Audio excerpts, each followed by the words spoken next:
Hello all, എല്ലാവർക്കും പുതിയൊരു വീഡിയോയിലേക്ക് സ്വാഗതം. I am Jenseena, life coach and my proud trainer. So പുതുവർഷമൊക്കെ ആയി. ഇന്ന് 12 മണിയാകുമ്പോൾ നമ്മൾ പുതിയൊരു വർഷത്തിലേക്ക് കണ്ടു തുറക്കുകയാണ് അല്ലേ. 2025 എന്ന വർഷം ചിലർക്ക് ഭാഗ്യവർഷമായിരിക്കാം, ചിലർക്കതൊരു അത്രമാത്രം നല്ല വർഷമായിരിക്കണമെന്നില്ല അല്ലേ. ഒരുപാട് പോസിറ്റീവ്സും നെഗറ്റീവ്സും സന്തോഷവും ദുഃഖവും എല്ലാം കൂടിക്കലർന്നൊരു വർഷമായിരിക്കും ചിലപ്പോൾ 2025. ചിലർക്കതൊരു ഭാഗ്യവർഷമായിരിക്കും.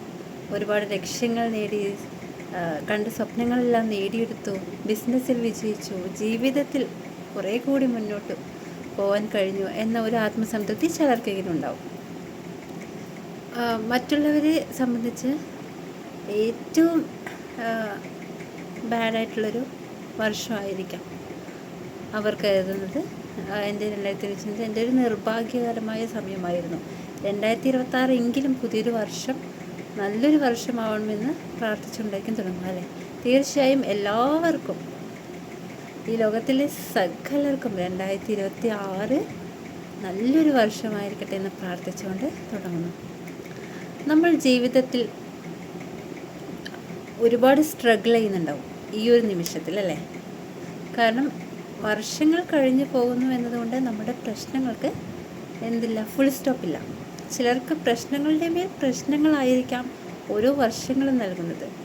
പക്ഷെ അത് നമ്മുടെ മെൻ്റൽ സ്ട്രെങ്തിനെയും നമ്മുടെ പ്രശ്നങ്ങൾ ഹാൻഡിൽ ചെയ്യാനുള്ള ആ ഒരു എബിലിറ്റിയെയും വർദ്ധിപ്പിക്കാനാണ് ദൈവം നമ്മൾക്ക് തരുന്നത്, പ്രശ്നങ്ങൾ തരുന്നത്. പക്ഷേ എല്ലാവരും നമ്മുടെ ഈ ജീവിതത്തിൽ വരുന്ന പ്രതിസന്ധികളെ നോക്കിക്കാണുന്നത് എനിക്ക് മാത്രം എന്താ ഇങ്ങനെ, ഞാൻ എത്ര നിർഭാഗ്യവതിയാണ് അല്ലെങ്കിൽ നിർഭാഗ്യവാനാണ്, ദൈവത്തിന് എന്നോട് മാത്രം ഇഷ്ടമില്ലല്ലോ, എൻ്റെ ജീവിതം ഇങ്ങനെയായി, അങ്ങനെയൊക്കെ ഒന്ന് പരിതപിക്കുന്ന ഒരുപാട് പേരുണ്ടല്ലേ.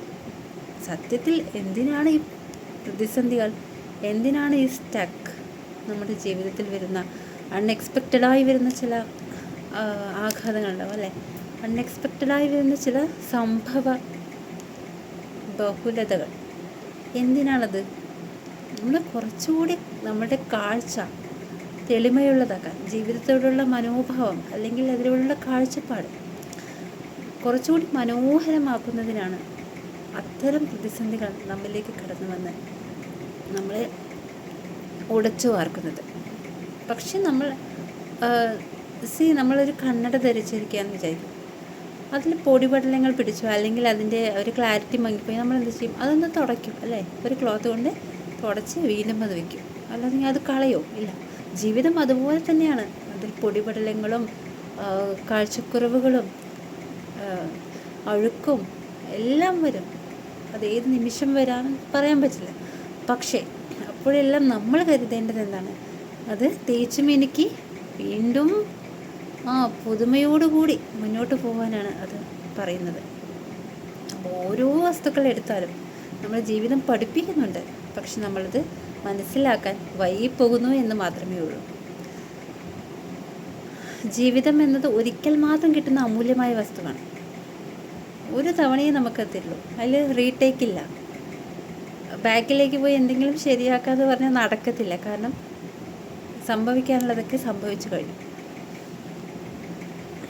ഇനി മുന്നോട്ട് എങ്ങനെ കഴിഞ്ഞതിൽ നിന്നും പാസ്റ്റിൽ നിന്നും പാഠങ്ങൾ ഉൾക്കൊണ്ടുകൊണ്ട് അതെല്ലാം എൻ്റെ ജീവിതത്തിൽ എന്തിന് സംഭവിച്ചു എന്നത് മനസ്സിലാക്കിക്കൊണ്ട്, എല്ലാം നല്ലതിന് വേണ്ടിയിട്ടാണല്ലേ. നമ്മൾക്കൊരു കഷ്ടകാലം വരുന്നതും നല്ല കാലം വരുന്നതും എല്ലാം നമുക്ക് ചില കാര്യങ്ങൾ പഠിപ്പിച്ചു തരുന്നുണ്ട്. സന്തോഷത്തേക്കാൾ ഏറെ പാഠങ്ങൾ തരുന്നത് സങ്കടങ്ങളായിരിക്കും അല്ലേ. നമ്മുടെ ആ വോൺസ്, മുറിവുകൾ, ആ മുറിവുകളിലൂടെയാണ് പ്രകാശം കടന്നു വരിക. അത് നമ്മളെ കുറച്ചുകൂടി ഹീലാക്കും, കുറച്ചുകൂടി പ്യൂരിഫൈ ചെയ്യും. നമ്മുടെ ഹാർട്ടിനെയും എല്ലാത്തിനെയും, നമ്മുടെ ജീവിതത്തിലുള്ള കാഴ്ചപ്പാടുകൾ തന്നെ മാറ്റിയൊടിക്കും. നമ്മൾ നേരായ പാതയിലൂടെ പോയിക്കൊണ്ടിരിക്കുമ്പോൾ പെട്ടെന്നൊരു സഡൻ ബ്രേക്ക് ഇട്ട്, അല്ലെങ്കിൽ അവിടെ നിന്ന് വരുന്ന പ്രശ്നങ്ങൾ, അവിടെ തടസ്സങ്ങൾ, അതിലൂടെ നമ്മൾ കടന്നു പോയി വീണ്ടും ഒരു ജീവിതം കെട്ടിപ്പടുക്കുമ്പോൾ ഉണ്ടാകുന്ന ആ മനോധൈര്യവും ആ മനോഭാവവും അതിലൂടെ ആ അനുഭവങ്ങളിലൂടെ തീക്ഷ്ണതയിലൂടെ കടന്നു പോകുമ്പോൾ കിട്ടുന്ന പാഠങ്ങൾ അത് നമ്മളെ ആകെ മാറ്റും. ഒരു കൊടുങ്കാറ്റ് അത് നമ്മളെ കുലുക്കുന്നത് പോലെ, തിരമാലയിൽപ്പെട്ട് ആടി ഉലയുന്ന തോണി പോലെ നമ്മൾ വല്ലാതെ ദിശ മാറിയും പേമാരിയിൽ ആടി ഉലഞ്ഞു പോകാം ചില സാഹചര്യങ്ങൾ. പക്ഷെ അപ്പോഴും അചഞ്ചലമായൊരു വിശ്വാസം വേണം. അതാണ് ദൈവവിശ്വാസം. ആ ദൈവം എന്നെ കൈവിടില്ല എന്നും ഈ കൊടുങ്കാറ്റും പേമാരിയും എല്ലാം എൻ്റെ നല്ലതിനാണ് എന്ന് കരുതുന്നിടത്താണ് നമ്മുടെ വിജയം. ജീവിതം എന്നത് ഒരുപാട് കാലം മുന്നോട്ട് പോകാനുള്ളതാണ് അല്ലേ? ദൈവം നമ്മൾക്ക് എത്ര ആയുസ്സാണ് കരുതിയിരിക്കുന്നതെന്ന് അറിയില്ല. പക്ഷേ തന്നിരിക്കുന്ന ഓരോ ദിനങ്ങളും ഓരോ നിമിഷങ്ങളും അർത്ഥവത്താക്കിക്കൊണ്ട് കർമ്മനിരതരായിക്കൊണ്ട് ജീവിതത്തെ എത്രമാത്രം മനോഹരമാക്കാൻ പറ്റുമോ അത്രമാത്രം നമ്മൾ മനോഹരമാക്കണം. നമ്മുടെ ഓരോരോ പ്രവർത്തികൾ കൊണ്ടും ഓരോരോ വാക്കുകൊണ്ടും മറ്റുള്ളവരെ സാന്ത്വനിപ്പിക്കുന്നതായിരിക്കണം. ജീവിതത്തിൻ്റെ എല്ലാ ഘട്ടങ്ങളിലും ശുഭപ്രതീക്ഷ കൈവിടാത്തവരായിരിക്കണമെന്ന്. കാരണം ഈ ലൈഫ് കോച്ചിലേക്ക് ഞാൻ കയറുമ്പോൾ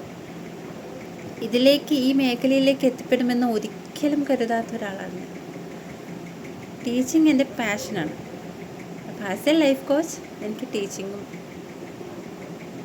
നേടിയെടുക്കാൻ കഴിയും അല്ലേ? ടീച്ചിങ് തന്നെയാണ് ഒരു തരം പറഞ്ഞ ലൈഫ് കോച്ച്. കാരണം അതിലൂടെ നമ്മൾ പറയുന്നത് മറ്റുള്ളവരെ പഠിപ്പിക്കുന്നു, നല്ല പാഠങ്ങൾ പഠിപ്പിക്കുന്നു, നല്ല നല്ല അറിവുകൾ ഷെയർ ചെയ്യുന്നു. അതുതന്നെയല്ലേ ഒരു അധ്യാപിക? ഏറ്റവും നല്ല അധ്യാപിക എന്ന് പറഞ്ഞാൽ നല്ല അറിവുകൾ ശിഷ്യർക്ക് നൽകുന്നു. അപ്പോൾ ഈ ലൈഫ് കോച്ചിലേക്ക് കടന്നു വരാൻ കാരണം എനിക്കതിന് കഴിയും എന്ന് ഞാൻ വിചാരിക്കുന്നത് എൻ്റെ തീക്ഷ്ണമായ പ്രതിസന്ധികൾ ഞാൻ തരണം ചെയ്ത് കഴിഞ്ഞപ്പോഴാണ്. എന്തിനാണ് ആ തീച്ചൂളയിൽ എന്നെ കൊണ്ടെത്തിച്ചത്, അല്ലെങ്കിൽ ആ ഒരു പ്രതിസന്ധികളുടെ നടുവിൽ ഇട്ടനെ ഞെരുക്കി ഉടച്ചു വാർത്തത് എന്തിനായിരുന്നു എന്ന് പിന്നീടാണ് മനസ്സിലായത്. Yes, I can change many of you അല്ലേ? അതായത് പലരെയും മാറ്റാൻ എൻ്റെ വാക്കുകൾ കഴിയുമെന്ന് ഞാൻ വിശ്വസിക്കുന്നു. കാരണം അത്രമാത്രം അനുഭവങ്ങൾ ദൈവം എനിക്ക് തന്നു കഴിഞ്ഞു, അതിലൂടെയെല്ലാം സഞ്ചരിച്ചു. അപ്പം എനിക്ക് മറ്റുള്ളവർക്ക് എങ്ങനെ വേണമെന്ന് പറഞ്ഞു കൊടുക്കാൻ കഴിയും. അനുഭവമാണ് ഏറ്റവും വലിയ ഗുരു അല്ലേ? ഒരു പുസ്തകങ്ങൾ വായിച്ച് നമ്മൾ അറിവുകൾ പറഞ്ഞു കൊടുക്കുന്നത് പോലെയല്ല ജീവിതാനുഭവങ്ങളിൽ നിന്ന് പറഞ്ഞു കൊടുക്കുന്നത്. അത് കടന്നുപോയ വഴികളിലൂടെ, അല്ലെങ്കിൽ ഞാനത് പാസ് ചെയ്ത് വരുമ്പോഴാണ് നിങ്ങൾക്ക് പറഞ്ഞു തരുമ്പോൾ എനിക്കൊരു കോൺഫിഡൻസ്, അതുപോലെ തന്നെ കേൾക്കുന്ന നിങ്ങൾക്കും ഒരു കോൺഫിഡൻസ്. അപ്പോൾ ജീവിതത്തിൽ ഏത് ഘട്ടത്തിലൂടെ കടന്നു പോവുകയാണെങ്കിലും തളരരുത്. കാരണം നമ്മുടെ മൈൻഡ് സെറ്റാണ് എല്ലാം. നമ്മൾ അതിൽ ഇമോഷണലി വറീഡായിരിക്കുമ്പോഴാണ് നമ്മുടെ വിഷമഘട്ടങ്ങളിൽ നമ്മൾ അത് ഇമോഷൻസ് കൊടുക്കുമ്പോഴാണ് നമ്മൾ തളർന്നു പോകുന്നത്. വളരെയധികം എനർജി ഡ്രെയിനായി പോകുന്നത് അല്ലേ? നമ്മുടെ ചുറ്റും ഒരുപാട് പേര് തളർത്താനുണ്ടാവാം. കുറ്റം പറയാനും കുറവുകൾ പറയാനും ജഡ്ജ്മെൻറ്റിനും അതുപോലെ തന്നെ നമ്മളുടെ ചതിക്കാനും വഞ്ചിക്കാനും തളർത്താനും നോക്കുന്ന ഒരുപാട് പേരുണ്ടാവും. പക്ഷെ അവരോടെല്ലാം ഒരു ദിവസം നമ്മൾ നന്ദി പറയും. കാരണം അവർ തന്ന ആ അനുഭവങ്ങളാണ് നമ്മളെ മികച്ചതാക്കാൻ പ്രേരിപ്പിച്ചത്. ഇന്ന് എനിക്ക് നിങ്ങളോട് സംസാരിക്കാൻ കഴിയുന്നത് എന്നെ വളരെയധികം വേദനിപ്പിച്ച ഒരുപാട് ആൾക്കാർ തന്ന പാഠങ്ങളാണ്. ആ പാഠങ്ങളിലൂടെയെല്ലാം കടന്നു പോയപ്പോൾ ഇങ്ങനെയും ജീവിതം അതിജീവിക്കാം, അല്ലെങ്കിൽ ജീവിതത്തിൽ മുന്നോട്ട് പോകാമെന്ന് ഞാൻ ആർജിച്ച കഴിവ് അല്ലേ? അതുതന്നെയാണ് എനിക്ക് നിങ്ങൾക്ക് പറയാനുള്ളത്. ഏത് പ്രതിസന്ധികളാണെങ്കിലും അതും കടന്നു പോകും. ആ കാലഘട്ടം കടന്നു പോകുമെന്ന് വിശ്വസിക്കുക. കാരണം എല്ലായ്പ്പോഴും ഒരേ പ്രശ്നമായിരിക്കില്ല അല്ലേ? ഒരു പ്രശ്നം എൻ്റെ ചെയ്യുമ്പോൾ അടുത്ത പ്രശ്നം വരും. ഓക്കെ, നമ്മൾ റെഡിയായിരിക്കുക. കാരണം എന്താണ്? പരീക്ഷണങ്ങളാണല്ലേ ജീവിതം. നമ്മളൊരു സ്കൂളിൽ പഠിക്കുന്ന കാലത്താണെങ്കിലും കോളേജിൽ പഠിക്കുന്ന സമയത്താണെങ്കിലും പരീക്ഷകൾ വന്നുകൊണ്ടേയിരിക്കും. അതുപോലെ തന്നെയാണ് ലൈഫ് എന്നത് എൻഡ്ലെസ് എക്സ്പെരിമെൻറ്റ്സ്. ഓരോരോ എക്സാംസും നമ്മൾ പാസ്സായിക്കൊണ്ടേയിരിക്കണം. കാരണം ആ പാസ്സാവും തോറും നമ്മുടെ എബിലിറ്റിയും നമ്മുടെ സ്റ്റെബിലിറ്റിയും നമ്മുടെ നോളജും എല്ലാം വർദ്ധിക്കും. സോ ജീവിതം എന്നത് കൈവിടാതെ കൊണ്ട് നടക്കേണ്ട ഒരു ചില്ല് പാത്രമാണ്. വളരെ സന്തോഷപൂർവ്വം ഓരോ ദിനങ്ങളും തുടങ്ങുക. ചുറ്റുമുള്ളവരെ നോക്കരുത്. ചുറ്റുമുള്ള തളർത്താനുള്ള ആളുകൾ നമ്മളെ കുറ്റം പറയും, നമ്മളെ തളർത്താൻ നോക്കും, നമ്മളെ ഒന്നിനുമല്ലാത്തവരായി ചവറ്റുകുട്ടയിൽ എറിയാൻ വേണ്ടി നോക്കും, അല്ലേ? ചെയ്യാത്ത തെറ്റിന് ചിലപ്പോൾ നമ്മളുടെ മേൽ കുറ്റം ആരോപിക്കാം, അല്ലെങ്കിൽ നമ്മൾ പറയാത്തത് പറഞ്ഞു എന്ന് പറയാം. ഗോസിപ്പുകൾ, അപവാദങ്ങൾ, അതുപോലെ തന്നെ ഓരോന്നും നമ്മൾക്കെതിരെ വന്നാലും, എത്ര കല്ലുകൾ നമ്മൾക്കെതിരെ എറിഞ്ഞാലും ആ കല്ലുകളെല്ലാം നാളെ വിജയത്തിലേക്കുള്ള നാഴികക്കല്ലാക്കി മാറ്റുമ്പോഴാണ് ഒരു മനുഷ്യൻ്റെ വിജയം എന്നുള്ളത്. സോ നമ്മളെ ഉപദ്രവിക്കുന്നവരെ തിരിച്ചുപദ്രവിക്കുക എന്നുള്ളതല്ല നമ്മുടെ നിയമം. അവർക്ക് നിരുപാധികം മാപ്പ് കൊടുത്തുകൊണ്ട് നമ്മൾ മുന്നോട്ട് പോവുക. സൈലൻസിലൂടെ. പ്രവർത്തികളാണ് നിങ്ങളുടെ ശബ്ദങ്ങൾ. ഇനി പ്രവർത്തികളാവട്ടെ നമ്മുടെ ശബ്ദം. അല്ലാതെ വഴക്കിന് വരുന്നവരോട് വഴക്കിട്ടും അടിക്കാൻ വരുന്നവരെ അടിച്ചും നമ്മളോട് മോശമായി പെരുമാറിയവരോട് തിരിച്ചും മോശമായി പെരുമാറിയും കളിക്കാനുള്ളതല്ല ജീവിതം. അങ്ങനെ നഷ്ടപ്പെടുത്താനുള്ളതല്ല നമ്മളുടെ സ്റ്റാൻഡേർഡും അതുപോലെ തന്നെ എനർജിയും. Don't lose your energy to bad people. കാരണം അവർക്ക് വേണ്ടി നമ്മൾക്ക് ഒരു ബാഡ് പീപ്പിൾസിന് വേണ്ടി, ബാഡ് പീപ്പിളിൽ നമ്മൾ എന്ത് ചെയ്യാൻ പറ്റില്ല, എനർജി കൊടുക്കരുത്. അവർ പലതും പറഞ്ഞ് വന്നേക്കാം നമ്മളെ പ്രൊവോക്ക് ചെയ്യാൻ. അത് നമ്മൾ പ്രൊവോക്കായി നമ്മൾ തിരിച്ചു പറയുമ്പോൾ അവർ സന്തോഷിക്കുകയാണ്. കാരണം നമ്മളവിടെ റിയാക്ട് ചെയ്തു, നമ്മൾക്ക് കൊണ്ടു എന്ന് അവർക്ക് മനസ്സിലായി. സോ അത് അവർ ആയുധമായി എടുക്കും. Don't loss your energy. ഒരിക്കലും അങ്ങനെയുള്ളവരിലേക്ക് നിങ്ങൾ എനർജി കൊടുക്കരുത്. നിങ്ങളുടെ എനർജി നിങ്ങൾ കീപ്പ് ചെയ്യുക, അത് ഹയ്യസ്റ്റായി ഇരിക്കുക. എപ്പോഴും ഹൈ ലെവലിലുള്ള എനർജി കീപ്പ് ചെയ്യുക. അത് സന്തോഷത്തിൻ്റേതാണ്, സമാധാനത്തിൻ്റേതാണ്.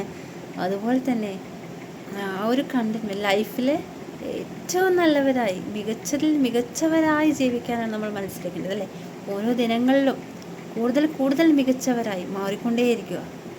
നല്ല ചുറുചുറുക്കോടുകൂടി വീട്ടുകാര്യങ്ങൾ ചെയ്യുക, ജോലികൾ ചെയ്യുക, കർമ്മനിരതരായിരിക്കുക. ഒരിക്കലും നെഗറ്റീവ് തോട്ട്സിന് നമ്മളുടെ മൈൻഡിൽ കയറി വരാൻ സമയം കൊടുക്കരുത്. അത്രമാത്രം ബിസി ആയിരിക്കുക.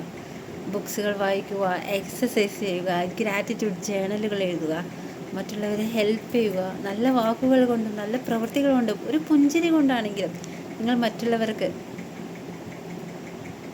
ഒരു സമാധാനമായി മാറുക. ജീവിതം എന്നത് ഒരു അനുഗ്രഹമായി തീരും. തീർച്ചയാണ്. ഇപ്പോൾ നടക്കുന്നതിലേക്കൊന്നും നിങ്ങൾ ഫോക്കസ് കൊടുക്കരുത്. കാരണം നെഗറ്റീവ് സാഹചര്യങ്ങളിൽ പെട്ട് ഉഴറുന്നവരോട് ഇതും കടന്നു പോകും. ഇതും കടന്നുപോയി നാളെ നമ്മളുടെ ജീവിതത്തിലേക്കും ഒരു നിറമാർന്ന സൂര്യപ്രകാശം കടന്നു വരും. സോ നമ്മളാണ് ആദ്യം മാറേണ്ടത്. ചുറ്റുമുള്ളവർ മാറ്റിയിട്ട് നമ്മളെ മാറ്റാം എന്ന് പറഞ്ഞാൽ അതൊരിക്കലും നടക്കില്ല. കാരണം അവരങ്ങനെയാണ്. അപ്പോൾ അവരായിട്ട് ആക്സെപ്റ്റ് ചെയ്തു. നമ്മൾക്ക് എങ്ങനെ മികച്ചവരാവാം എന്ന് മാത്രം നോക്കിയാൽ മതി. സോ നിങ്ങളുടെ ഇമോഷൻസും നിങ്ങൾ കടന്നു വന്ന കാര്യങ്ങളും നിങ്ങൾ ഇപ്പോൾ നേരിടുന്ന കാര്യങ്ങളെല്ലാം നിങ്ങൾക്കും ദൈവത്തിനും മാത്രമേ അറിയുള്ളൂ. സോ അതിലൂടെ എങ്ങനെ ആ നെഗറ്റീവ് സാഹചര്യങ്ങളിൽ നിന്നും ഇപ്പോൾ നമ്മൾക്ക് വരുന്ന ഒരു കഷ്ടപ്പാട് എങ്ങനെ നമ്മൾക്ക് അനുയോജ്യമാക്കി എടുക്കാമെന്നുമാണ് നമ്മൾ ചിന്തിക്കേണ്ടത്. നമ്മൾ ഓരോരുത്തരും എല്ലാ കാര്യങ്ങളെയും എങ്ങനെ പോസിറ്റീവായി എടുക്കാമെന്നും അത് നമ്മുടെ ജീവിതത്തിലേക്ക് എങ്ങനെ ജീവിത വളർച്ചയ്ക്ക് എങ്ങനെ അത് ഉപകാരപ്പെടുത്താം എന്നും ആലോചിക്കുമ്പോഴാണ് നമ്മൾ ബുദ്ധിമതികളും ബുദ്ധിമാന്മാരും ആവുന്നത്, അല്ലേ? സോ ഇന്ന് മുതൽ മികച്ചവരിൽ മികച്ചവരാവാൻ നമ്മൾ ട്രൈ ചെയ്യുക. ഒരിക്കലും നമ്മുടെ സന്തോഷത്തെ മറ്റുള്ളവരിൽ ഏൽപ്പിക്കരുത്. എല്ലാ ദിവസവും സന്തോഷത്തോടു കൂടി ഉണരുക, സന്തോഷത്തോടു കൂടി ജീവിക്കുക, സന്തോഷത്തോടു കൂടി ഉറങ്ങുക.